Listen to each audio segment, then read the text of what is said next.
Wow, mantap nih.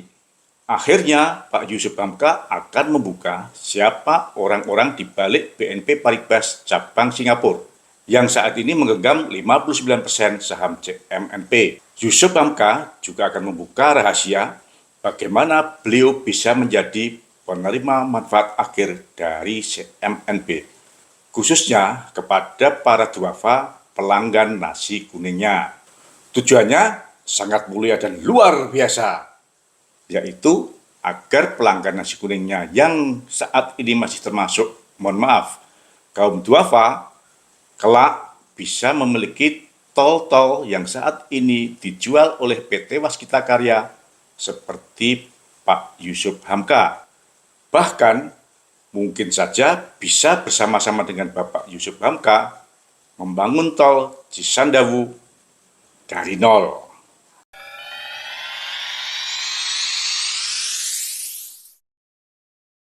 Selamat datang di Investor Level C. Kami coba sharing aspek fundamental agar teman-teman bisa tetap tidur tenang meskipun banyak badai di bursa. Tonton sampai habis ya. Cerita Tol Wiyoto Wiono merupakan cerita kejayaan besar dari CMNP. Karena Tol Wiyoto Wiono merupakan tol yang terlebar di dunia dengan 6 lajur dan lebar seluruhnya 25 meter. Jalan Tol Wiyoto Wiono juga menjadi jalan layang yang terpanjang pertama di Asia. Dari total panjang jalan 16 km, jalan layangnya mencapai 12 km atau 75%. Selain itu, rekayasa konstruksinya juga menjadi yang pertama di Asia Tenggara dengan model satu tiang penyangga, sehingga wajar bila Tol Wiyoto Wiono merupakan tol yang termahal dan tersulit yang pernah dibangun oleh CMNP. Wajar juga bila tol tersebut sampai saat ini masih menjadi sumber penghasilan terbesar dari ruas tol yang dimiliki oleh CMNP. Oleh sebab itu, rasanya mengenaskan apabila sejarah pembangunan tol terbesar di Indonesia tersebut diselimuti oleh kepentingan ekonomi semata. Sejarah mencatat sudah selayaknya Pak Cokorda Raka Sukowati dinobatkan sebagai Raja Tol karena beliaulah yang menemukan teknologi Sosrobau, yaitu teknik cara membangun satu pilar untuk menyangga bentangan tol yang bisa diputar 90 derajat sehingga tidak mengganggu lalu lintas di bawahnya. Teknik Sosrobau ini kemudian dipakai untuk pembangunan jalan tol layang di seluruh dunia. Keren kan? Mbak Tutut sebagai Direktur Utama CMNP saat itu, tentu saja juga merupakan kunci keberhasilan pembangunan tol. Bisa jadi kreativitas Pak Cokorda Raka Sukowati muncul karena tekanan yang luar biasa dari Mbak Tutut. CMNP merupakan konsorsium, yaitu perusahaan yang dibentuk oleh beberapa perusahaan yang telah ada. Karena kebutuhan pembiayaan pembangunan tol Wiyoto Wiono saat itu sangat besar. Sesuai dengan data prospektus CMNP saat IPO menunjukkan saat itu konsorsium dimiliki oleh 8 entitas usaha, di antaranya PT Indosemen Tunggal Perkasa dengan kepemilikan saham 11,8% dan PT Citra Lamtorogung dengan kepemilikan saham 5,9%. Sehingga kriteria mengapa CMNP saat itu dikategorikan satu grup dengan Bank Yama mungkin karena keanggotaan konsorsium atas nama PT Citra Lamtorogung. Mungkin juga CMNP saat itu juga dianggap satu grup dengan Bank BCA yang saat itu masih dimiliki oleh Sudono Salim atau Lim Su Leong karena keanggotaan konsorsium atas nama PT Indosemen Tunggal Perkasa. Yang paham kriteria grup tentu teman-teman di BPPN, Badan Penyihatan Perbankan Nasional saat itu. Jadi, mungkin apabila ada mantan-mantan anggota BPPN saat itu bisa ngasih komen.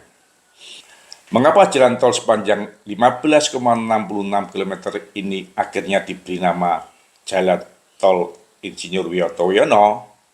Ternyata ini sebagai penghargaan kepada almarhum Insinyur Wiyoto Wiono, seorang teknisi pembangunan jalan tol yang meninggal saat melaksanakan tugasnya. Yuk kita kirimkan doa untuk almarhum Insinyur Wiyoto Wiono.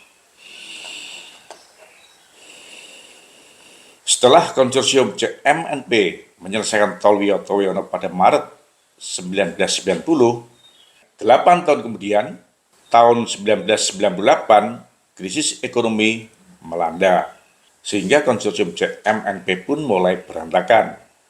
Akhirnya, Mbak Tutut mundur dari CMNP pada RUPS tanggal 31 Juli 2003.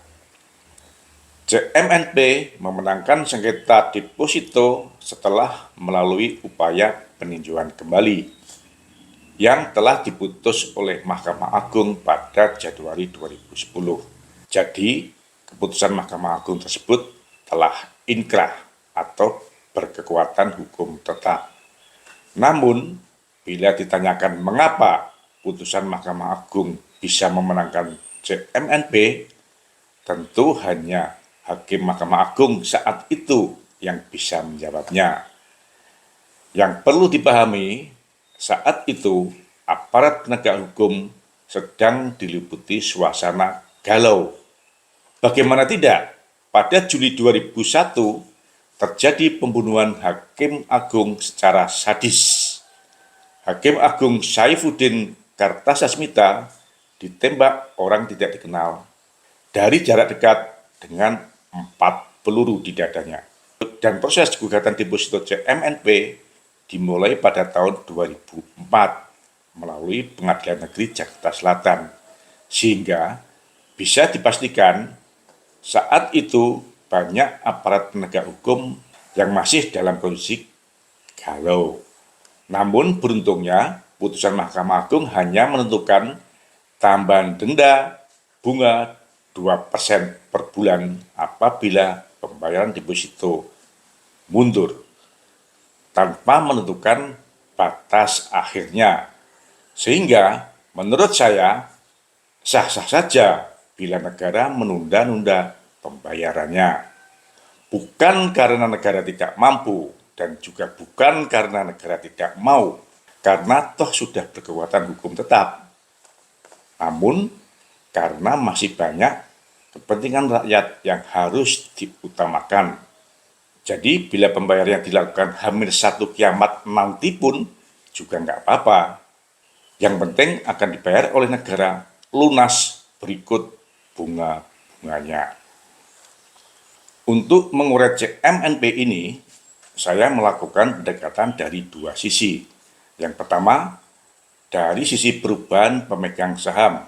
Ini terkait dengan penerima manfaat akhir atau pemegang saham pengendali dari CMNP. Yang kedua, dari perubahan kepengurusan, yaitu susunan direksi dan komisaris. Karena ini terkait dengan kewenangan bertindak untuk dan atas nama perseroan, sesuai dengan Undang-Undang Perseroan Terbatas. Hasil analisa saya menunjukkan sejak tahun 2009 sampai saat ini dapat kita kelompokkan perubahan pemegang saham CMNP menjadi 3 periode. Yang pertama, periode 2009 sampai dengan 2012. Yang kedua, periode 2013 sampai dengan 2015. Dan yang ketiga, periode 2016 sampai saat ini. Pada periode 2009 sampai dengan 2012, hanya ada dua entitas pemegang saham yang kita bisa ketahui dengan jelas identitasnya. Yang pertama, PT Bhakti Investama atau BHIT yang memegang saham sebesar 17%. Saat ini BHIT telah berubah nama menjadi MNC Asia Holding. Yang lainnya merupakan investor atau sekuritas asing. Dengan demikian, kemungkinan pemegang saham pengendali pada tahun 2009 adalah PT Bhakti Investama. Saat itu, Bhakti Investama masih dimiliki oleh Saudara Bambang Triatmojo, putra ketiga dari Pak Soeharto, Presiden Republik Indonesia yang kedua. Lalu pada periode 2013 sampai dengan 2015, muncul nama Merah Putih International Limited yang memegang saham sebanyak 25%. Mungkin Merah Putih inilah pemegang saham pengendali saat itu. Yang kedua, ada nama Emirates Tarian Global Ventura. Pada 2013, Emirates memperoleh saham sebesar 9% melalui penambahan modal tanpa hak memesan efek terlebih dahulu, yang saat itu dieksekusi di harga Rp1.500 per lembar. Namun, pada 2014, nama Emirates Tarian Global Ventura telah hilang. Emirates Tarian Global merupakan salah satu dari grup Salim yang saat ini menggenggam 25% saham BRMS, Bumi Resource Mineral Tbk. Karena bisnis tol bersifat semi sosial dengan tarif yang ditentukan oleh pemerintah, saya yakin Emirates hanya memiliki saham untuk sementara.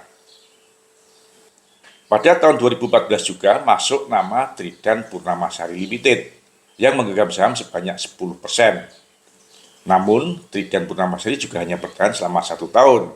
Pada tahun 2015, nama Tridan Purnamasari menghilang dan muncul 3 nama baru, yaitu Falcon Brook, Sheffield, dan Blue Coral Capital, masing-masing sebagai pemegang saham 16%, 7%, dan 5%. Yang ketiga, periode 2016 sampai dengan saat ini. Pada tahun 2017, sempat muncul nama manajemen PT Pilar Indah, namun pada 2018, nama ini menghilang.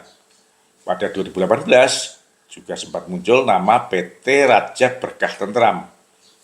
PT Raja Berkah Tentram menggenggam saham sebanyak 8% melalui penambahan modal tanpa hak memesan efek terlebih dahulu. Namun pada Juni 2020, nama PT Raja Berkah juga menghilang.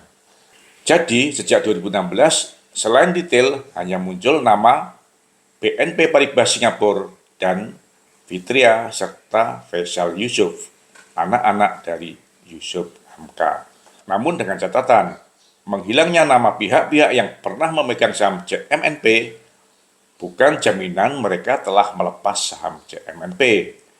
Bisa jadi pihak-pihak tersebut sampai saat ini masih memegang saham CMNP dan menggadaikannya kepada BNP Paribas Singapura. Sebenarnya siapa sih pemegang saham di balik BNP Paribas cabang Singapura? Sesuai dengan laporan keuangan yang disampaikan oleh direksi kepada OJK, CMNP tidak pernah menyampaikan secara terbuka. CMNP hanya menyampaikan penerima manfaat akhir adalah Saudara Yusuf Hamka. Hal ini sangat berbeda dengan laporan keuangan PT Intiland Development atau emiten dengan kode DILD. Meskipun sahamnya digadaikan kepada CGS CIMB Singapura, dalam laporan keuangannya, Direksi DILD menyampaikan pemegang saham akhir di balik CGS CIMB Singapura tersebut adalah Bapak Hendro S. Gondokusumo. Keren kan? Hasilnya, secara bisnis, meskipun kedua saham tersebut sama-sama digadaikan, namun, berkat keterbukaan informasi, saat ini transaksi harian saham DILD mencapai ratusan kali dibanding transaksi saham CMNP. Investor retail tertarik dengan keterbukaan. Dan investor retail khawatir atas adanya misteri. Apakah ini merupakan suatu pelanggaran? Sepertinya tidak. Tapi yuk kita cek bersama ketentuan OJK. Bila sudah ketemu, kasih komen ya. Lalu bagaimana berkaitan dari sisi perubahan kepengurusan, yaitu susunan komisaris dan direksinya? Dengan melakukan mapping pengurus pada setiap periode pemegang saham, analisa saya menunjukkan ada 2 nama pengurus yang sangat berpengaruh. Yang pertama, Danti Indriastuti Purnamasari, yaitu putri dari Mbak Tutut. Danti turun gunung dari komisaris menjadi direktur utama pada 2013. Danti menggantikan Yusuf Hamka setelah RUPS luar biasa pada Juli 2013. Namun, Danti kembali lagi menjadi komisaris utama CMNP setelah Sadik Wahono kembali sebagai direktur utama CMNP menggantikannya di tahun 2015. Sadik Wahono merupakan orang lama di CMNP. Sadik menjadi komisaris pada periode 2002 sampai dengan 2005 dan 2007 sampai dengan 2008. Sejak 2008 sampai dengan 2012, Sadik menjabat sebagai direktur utama di CMNP yang pertama kali. Lalu Sadik Wahono digantikan oleh Yusuf Hamka. Saat Yusuf Hamka menjabat sebagai direktur utama, Sadik Wahono menjabat sebagai komisaris utamanya. Pada tahun 2016, Danti keluar dari CMNP setelah menjadi caleg dari Partai Golkar. Yang kedua, Yusuf Hamka. Yusuf Hamka menjadi direktur utama CMNP sejak 2012 sampai dengan Juli 2013 yang digantikan oleh Danti melalui RUPS luar biasa. Namun, meskipun Yusuf Hamka diganti, saat itu Fitriya Yusuf masih duduk sebagai komisaris. Nama Yusuf Hamka masuk lagi dalam CMNP sesuai dengan laporan keuangan pada tahun 2020. Nama Yusuf Hamka disebutkan sebagai penerima manfaat akhir dari CMNP. Namun, pada bagian pemegang saham, direksi hanya menyampaikan bahwa pemegang saham mayoritas adalah BNP Paribas cabang Singapura yang memegang saham CMNP sebesar 59%. Siapa saja pemegang saham di balik nama BNP Paribas cabang Singapura, direksi CMNP tidak pernah menyampaikan secara terbuka. Kita kembali ke Yusuf Hamka. Meskipun Yusuf Hamka tidak sampai 2 tahun menjadi direktur utama di CMNP, namun ada banyak hal yang menarik. Yang pertama, Yusuf Hamka mampu mengantarkan harga saham CMNP mencapai harga tertinggi sejak 2009 sampai dengan saat ini.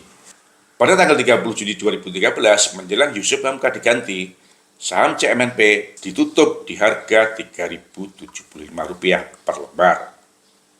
Yang kedua, meskipun bukan sebagai direksi, namun suara Yusuf Hamka masih cukup lantang.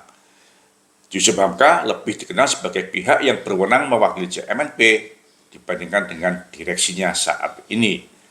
Meskipun sesuai dengan Undang-Undang Perseroan Terbatas, seharusnya direksi yang berwenang mewakili perseroan atau CMNP. Lalu saya coba bedah laporan keuangan dari CMNP. Saya dapatkan ada perbedaan yang signifikan pada biaya umum administrasi atau BUA semasa Yusuf Hamka sebagai direktur utama dibandingkan dengan 3 tahun terakhir. Ada komponen biaya konsultan yang semakin mendekati biaya gaji pegawai. Artinya, efektivitas kerja dari direksi saat ini patut dipertanyakan. Namun, bisa jadi peningkatan biaya konsultan tersebut karena sejak tahun 2019, komposisi susunan direksi dan komisaris CMNP semakin ramping. Hanya terdiri dari 3 direksi dan 3 komisaris. Yang ketiga, rata-rata volume transaksi perdagangan saham CMNP saat ini hanya ratusan lot per hari. Nyaris hanya 1% dibandingkan dengan saat Yusuf Hamka menjadi direktur utama CMNP. Akibatnya, tren harga saham CMNP pun cenderung semakin longsor. Sepertinya sudah saatnya investor retail mengembalikan Yusuf Hamka sebagai direktur utama CMNP. Saya yakin apabila Yusuf Hamka menjadi direktur utama, maka laporan keuangan CMNP akan semakin berani, akan semakin terbuka, akan berani bersaing dengan keterbukaan laporan keuangan dari DILD. Dengan menyampaikan secara transparan siapa-siapa saja pemegang saham CMNP di balik saham yang digenggam oleh BNP Paribas Singapura. Meskipun dari histori kepemilikan kita bisa mencatat ada 3 nama yang mungkin menjadi pemegang saham pengendali. Yang pertama, Merah Putih International Limited, yang menggambarkan semangat nasionalisme, sama dengan saat pembangunan tol Wiyoto Wiono. Yang kedua, Emirates Tarian Global Ventura. Namun menurut saya, Emirates tidak suka bisnis dengan harga yang telah ditentukan oleh pemerintah. Dan yang ketiga, Tridan Purnamasari Limited, yang apabila dibalik akan menjadi yang terpenting menurut saya. Dengan kedermawanannya, saya yakin Pak Yusuf Hamka akan semakin semangat untuk berbagi. Bagaimana caranya beliau bisa menjadi penerima manfaat akhir dari JMNP. Harapannya akan muncul Yusuf Hamka baru untuk bisa mengambil alih tol-tol yang saat ini dimiliki oleh PT Waskita Karya yang sedang dalam kondisi mabuk. Semangat ya! Terima kasih telah menonton. Jangan lupa kasih komen agar channel Investor Level C dapat lebih berkualitas. Dan jangan lupa sharing agar teman-teman yang lainnya bisa mendapatkan manfaat dari channel Investor Level C. Terima kasih.